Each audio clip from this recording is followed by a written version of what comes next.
Thank you. Okay, those of you who might have come in a little late this morning missed our wonderful organizer, Chris Kelly's opening remarks. Chris was having a little difficulty getting his mouth in gear earlier this morning.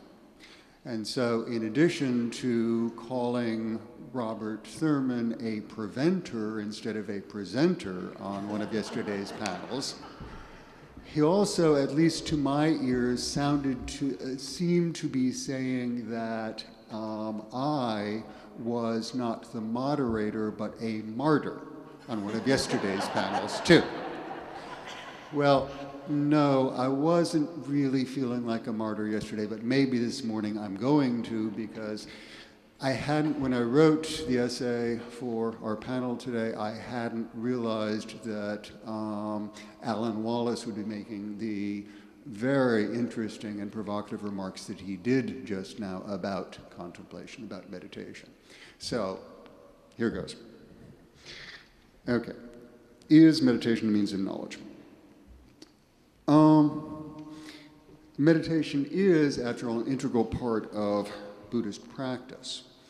The question for our panel, I think, is whether it holds any lessons for us concerning the relation between mind and reality and how we can best come to know the nature of the world.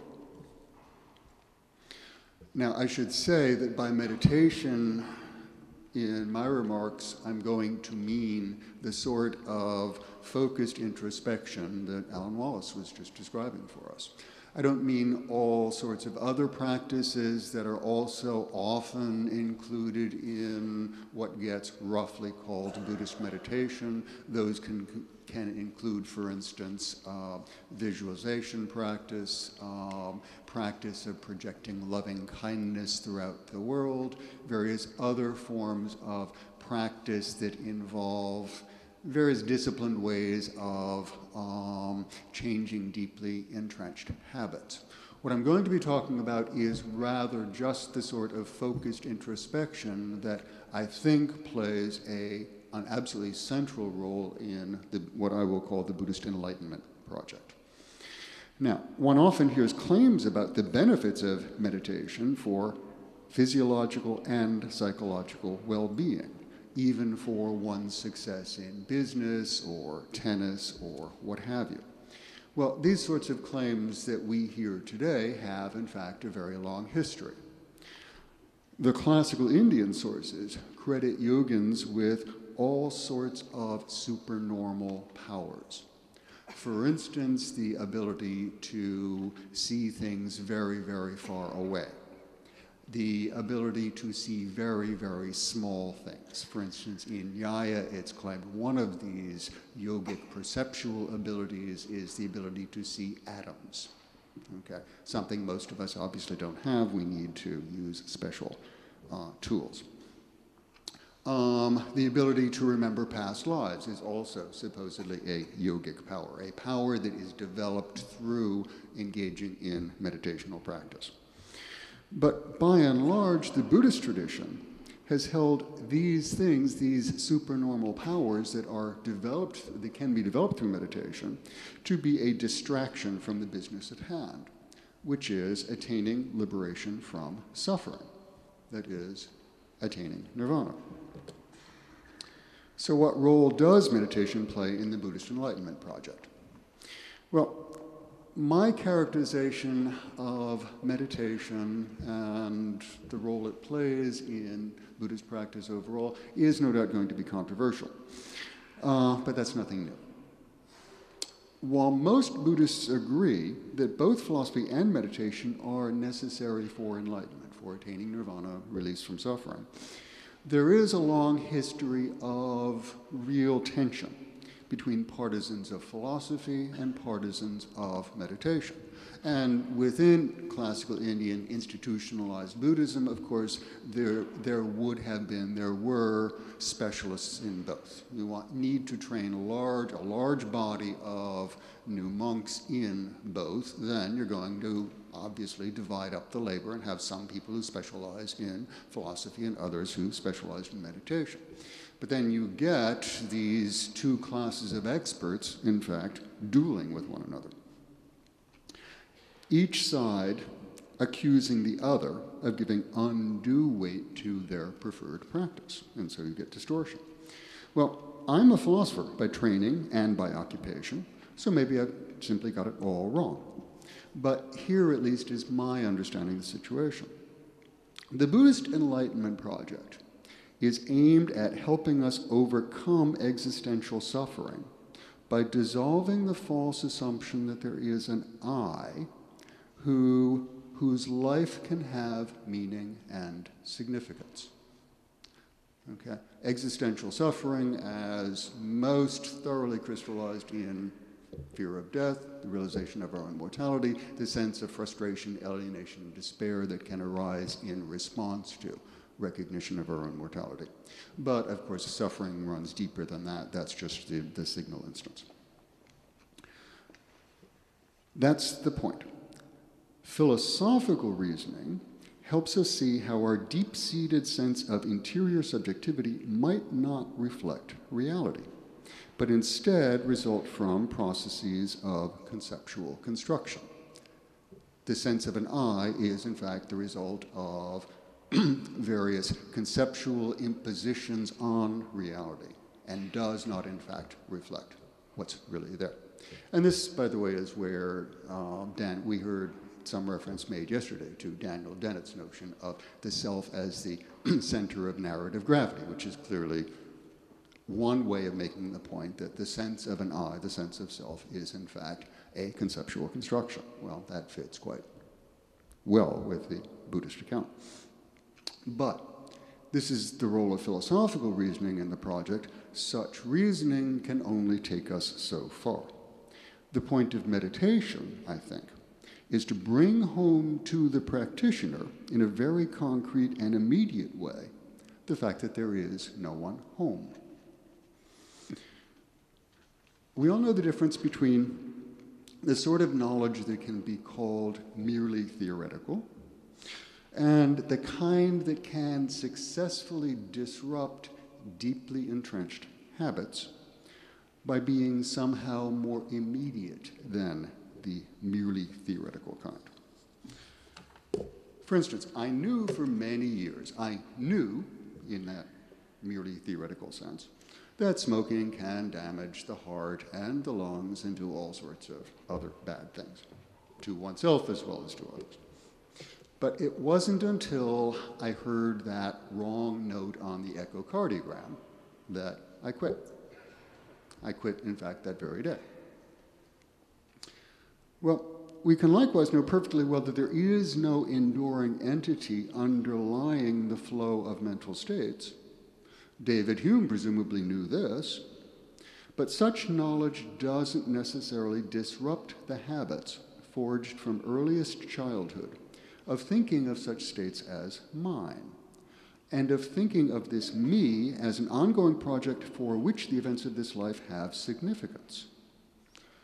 Hume noticed that when he left the study and went to play backgammon with friends, he also left behind whatever conviction he had attained concerning the unreality of the self. Meditation represents, I think, a way of seeing in a concrete and immediate way that the general truth applies in one's own case. In meditation, one learns to dissect one's mental acts and thereby see that they aren't what we take them to be, namely the performances of a mental agent. To see that beneath the surface appearance of a unified seer and doer, there is a large variety of impersonal mental events in complex causal interaction.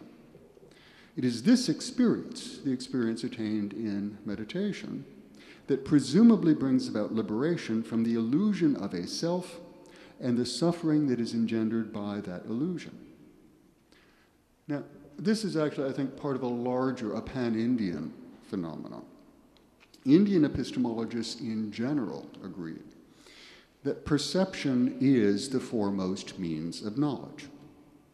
And they thought this is so because in perception we are more directly in contact with the fact that's being cognized, than we are when we employ such relatively indirect means as inference and testimony.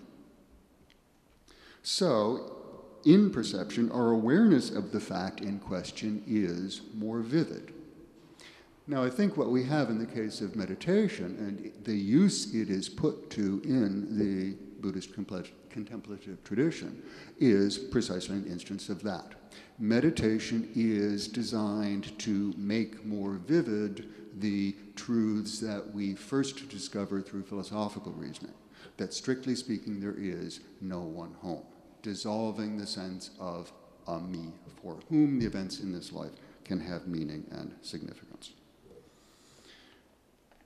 Okay, so what does this tell us about the role of meditation in finding out important truths about the mind and reality, which is, after all, the topic of our conference?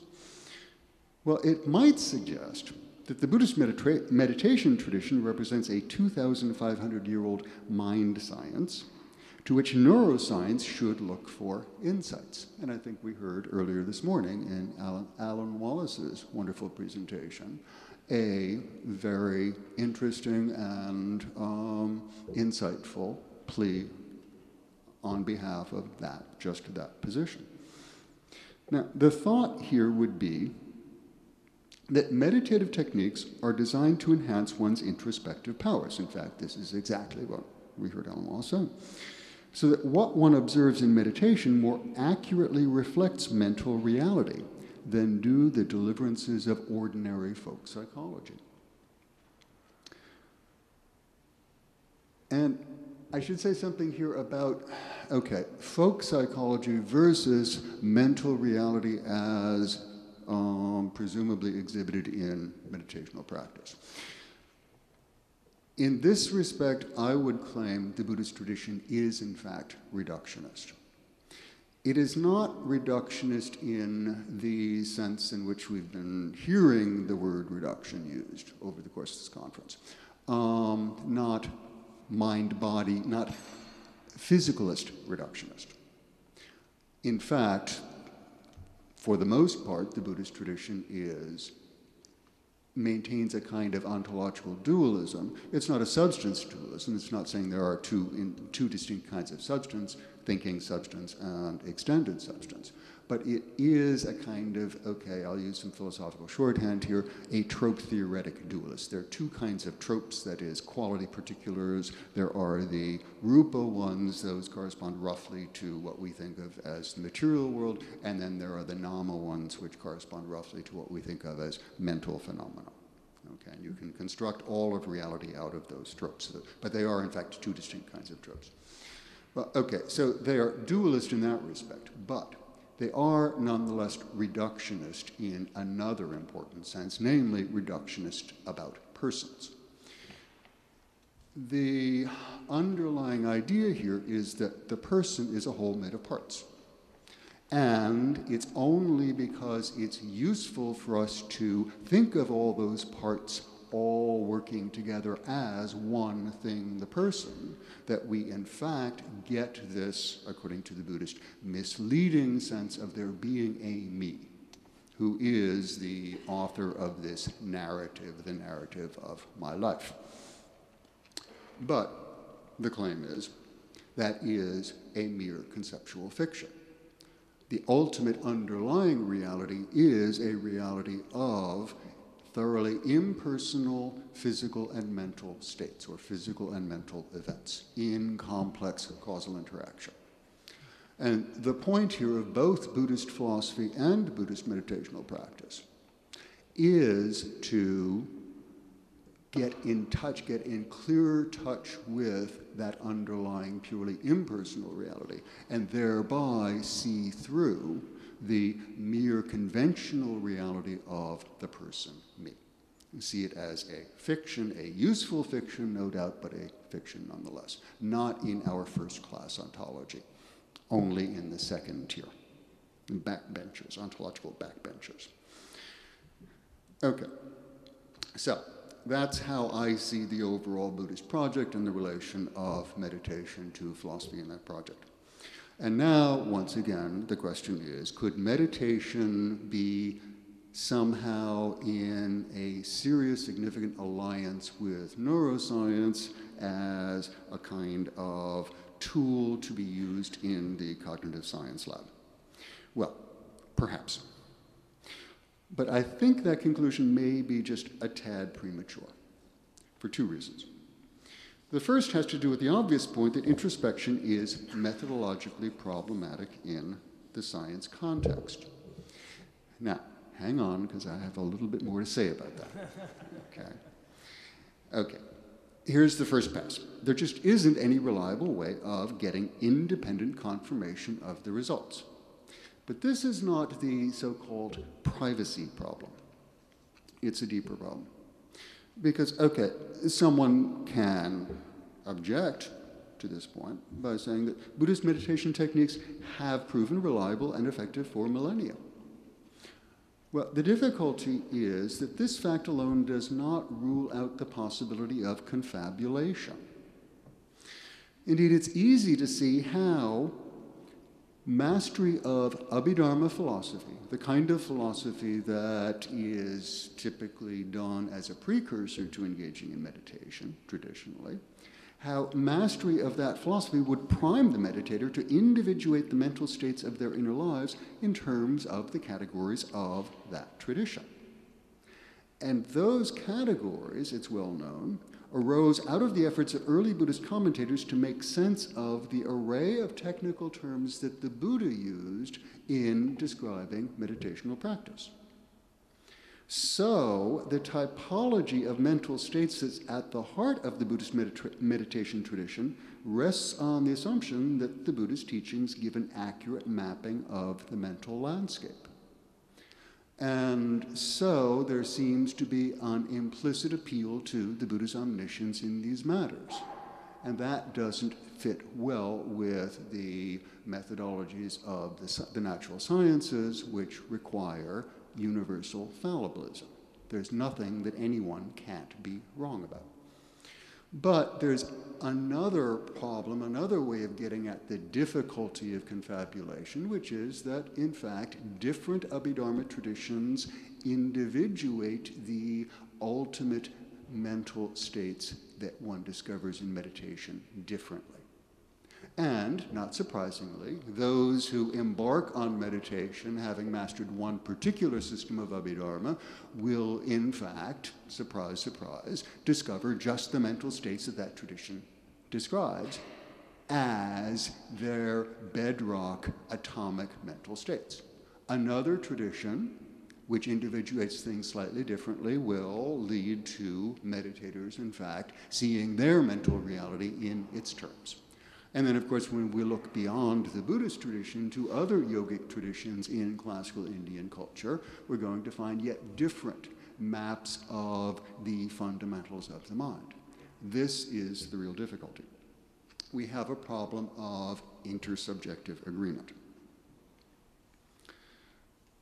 Now, I should add that even if this is an insuperable problem, it might still be fine as a technique. Even if confabulation is a difficulty in making good on the claim that in meditation we discover how the mind genuinely is in itself, it might nonetheless do the job for which it's designed.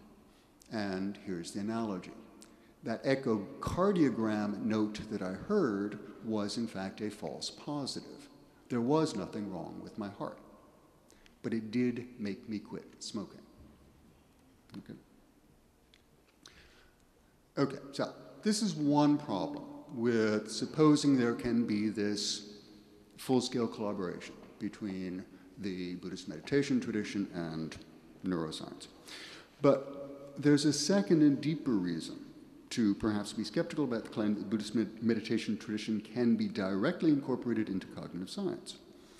The argument for doing so seems to depend on the idea that meditative techniques enable one to see mental states as they really are in themselves, stripped bare of what the folk psychology of common sense projects onto them. The philosophers of the Abhidharma school would embrace this idea. In fact, they claim that this is why they think meditation works as a tool in attaining liberation, attaining nirvana, because you are getting beneath the surface appearance of our mental states as being the result of this agent who is in charge, and finding the purely impersonal reality by dissolving the big thing into its little components. And so you are getting in touch with objective reality, reality as it is independent of the concepts that we happen to use. Okay? But not the philosophers of the Madhyamaka school. Madhyamaka is, of course, the one big exception to this Buddhist reductionist project that I've been discussing so far. For them, for Madhyamaka, the notion of self-individuating entities, the notion that there is one right way to carve up the world, is incoherent. This, I think, is the point of the Madhyamaka doctrine of emptiness, the doctrine that nothing has its nature intrinsically. And it would seem to follow from this doctrine that there can be no such thing as a theory-neutral way of observing the mind and its states. The only way to observe the mind and its states is by presupposing some theory or other. This, I think, is the simple, straightforward consequence of the Madhyamaka doctrine of emptiness. I think it is because it does follow from the doctrine of emptiness that there are things there to be observed, things with determinate natures, only given the sorts of interests that inform a theory. What one finds when using the powers of introspection developed in meditation is determined in part by the interests that are reflected in Abhidharma theory. So, what one finds in meditation is not necessarily the nature of the mind in itself, as it is independently of our interests, the concepts that we happen to use.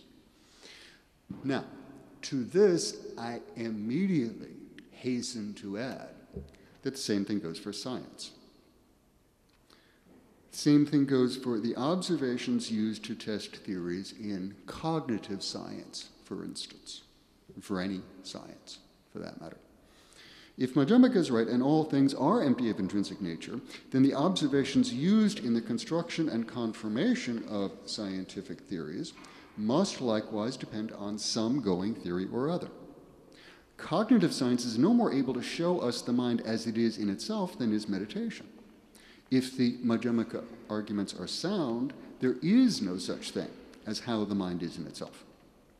Now, of course, this may make it seem as if, well, maybe there can be a collaboration between cognitive science and Buddhist meditation. If no enterprise can lay claim to ultimate epistemic privilege when it comes to discerning the nature of the mind, what reason can there be to deny that the observations derived from a Buddhist mind science are scientifically respectable and worth the attention of cognitive science? Well, in principle, none. But I suspect that the two theories are unlikely to mesh particularly well. For the interests that determine the context of Abhidharma theorizing are quite unlike those that generate the scientific context. The former have to do with how best to live our lives. The latter have to do with technologies of material transformation.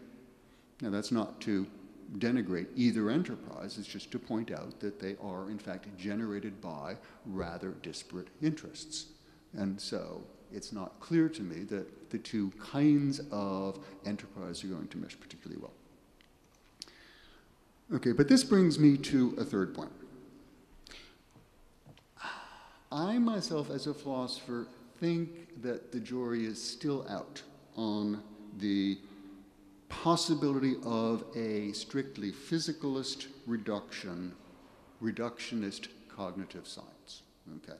Can cognitive science, in fact, work with a strictly physicalist ontology? I think the jury is still out on that.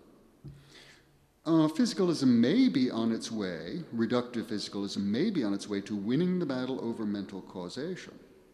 But the hard problem of qualia remains.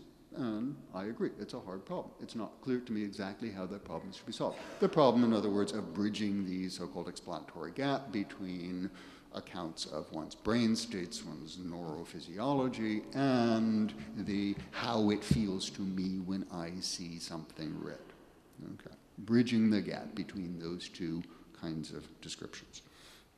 Well, the question I want to raise is not who is right and who is wrong about physicalism. I think further work needs to be done to answer that question. But rather whether Buddhists, as Buddhists, have an interest in this debate and how it comes out. Many would claim that they do. Many would say that the Buddhist project is incompatible with physicalism. And they might point to the role of meditation in the Buddhist project as proof of this. Now, of course, there will also be those who will point to the notions of karma and rebirth and claim that those turn out to be, would be ruled out if physicalism turned out to be true. I'm not so sure that that's true. At least it is in principle possible to account for karmic causation through some sort of physicalist causal machinery. It also, given our current knowledge of in the natural sciences, seems unlikely, but it's not in principle ruled out. But the question here is, what about meditation? The argument would be that this role, the role of meditation, depends on the irreducibility of the mental states that are investigated and analyzed in meditation. If physicalism is true, then those mental states are reducible to strictly physical events of some sort or other. In other words, okay, in meditation, I isolate particular mental states like an individual act of attending, an individual sanskara, an individual volition. I break down what seems to be a unified conscious field into its atomic components, none of which is, in fact, understood as the agent, the thing that's in charge. Okay, that's what one does in meditation. That's how it's supposed to work. But the argument would be, if physicalism is true, then those mental states that I've succeeded in isolating are, in fact, further reducible.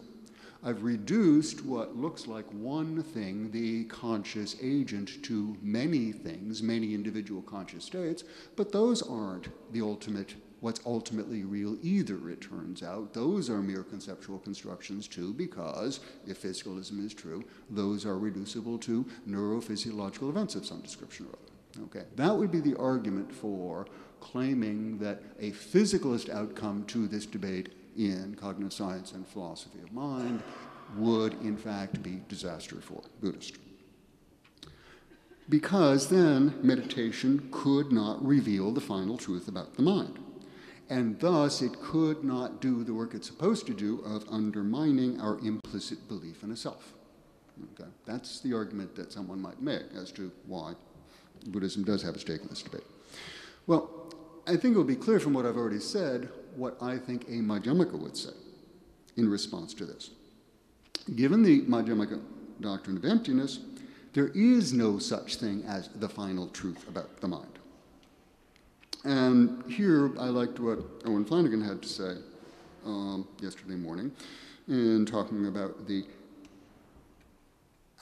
introducing the concept of a naturalistic, imperialistic ontology.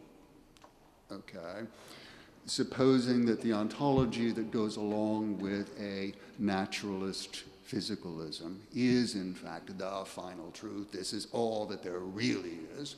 And of course, on the other side of this debate, we have people who are dualistically imperialist in their ontology. There are, in addition to these physical things, there are these non-physical things as well. And that's the ultimate nature of reality. Well, of course, the Madhyamaka would dismiss both sides in that debate. There is no such thing as how things really truly are. At least that's my understanding of doctrine of emptiness.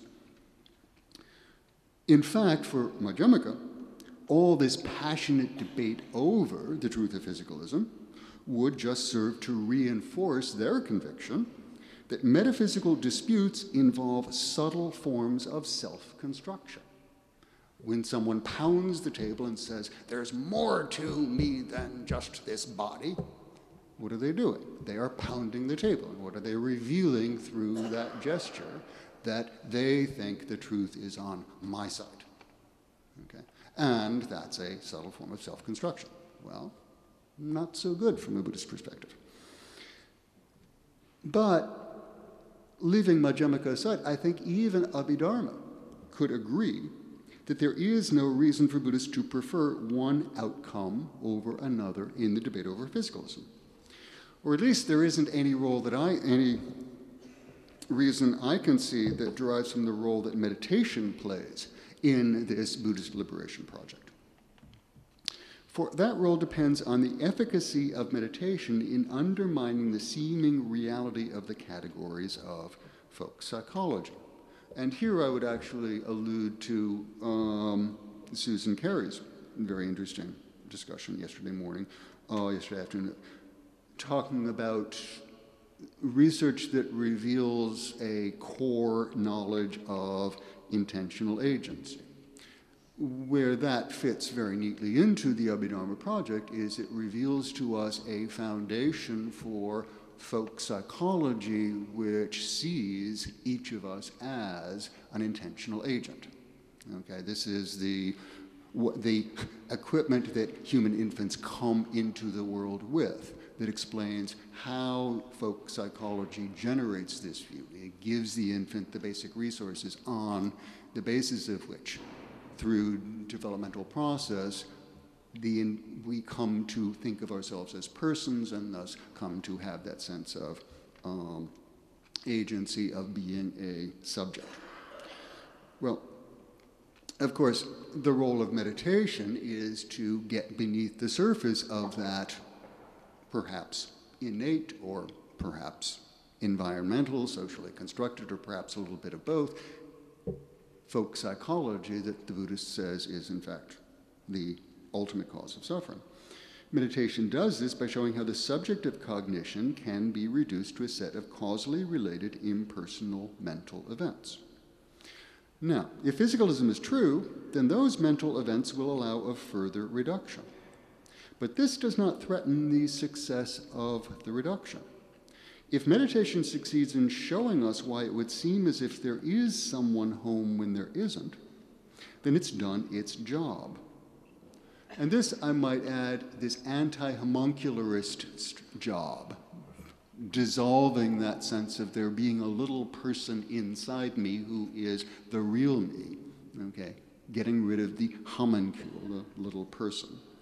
This is also common to the natural sciences, and this is why, in fact, there seems to be this natural affinity between Buddhist projects and natural scientific projects. The possibility of further reduction does not call into question the success of meditation performing its job. After all, no one questions the reduction of developmental biology to biochemistry on the grounds that biochemistry is further reducible to quantum mechanics. Okay? We can show that the property of life is not a genuinely emergent property because we can reduce biology to developmental biology, and that can be reduced to biochemistry, and that in turn can be reduced to organic chemistry, and that can in the end be reduced to quantum mechanics. Okay? So we can explain the seeming emergence of these higher level properties in terms of the ability to reduce them, to explain what's going on at this level in terms of facts about what's going on at this lower level. But, okay, you've got life up here, you've got this biological property, you reduce that to biochemistry. Well, biochemistry is further reducible to organic chemistry. But that doesn't mean that the reduction of these vitalist emergent properties hasn't succeeded if we can go from this level down to a lower level. Even if that lower level is not the bottom level, you've still succeeded in reducing. Okay? So, even if the kinds of mental states that we can get in touch with, we can find and isolate through meditation, turn out not to be the final bottom level, assuming that there is one, still the fact that it is a successful reduction is enough. That's all that Abhidharma needs for meditation to play its role. The only possible threat I can see to the Abhidharma reduction is that physicalism might give us clues that the ways in which meditation, Buddhist meditation, individuates mental states isn't, in fact, giving us access to a natural kind. Okay. Oops, sorry. Okay, one last very quick one. I hope it's clear that nothing I've said so far has any implications for the neuroscientific investigation of meditational states. That investigation is something I think Buddhists should welcome, since it might lead to new techniques for attaining liberation from suffering. The question I've tried to address is whether Buddhist meditation can be more than a new object of investigation for brain science, whether the two can enter into an epistemic partnership. As I said, because I'm a philosopher, my views on that question may be all wrong. If so, I expect my fellow panel members, and maybe some of you in the audience, will set me straight. I look forward to hearing what you all have to say. Thank you.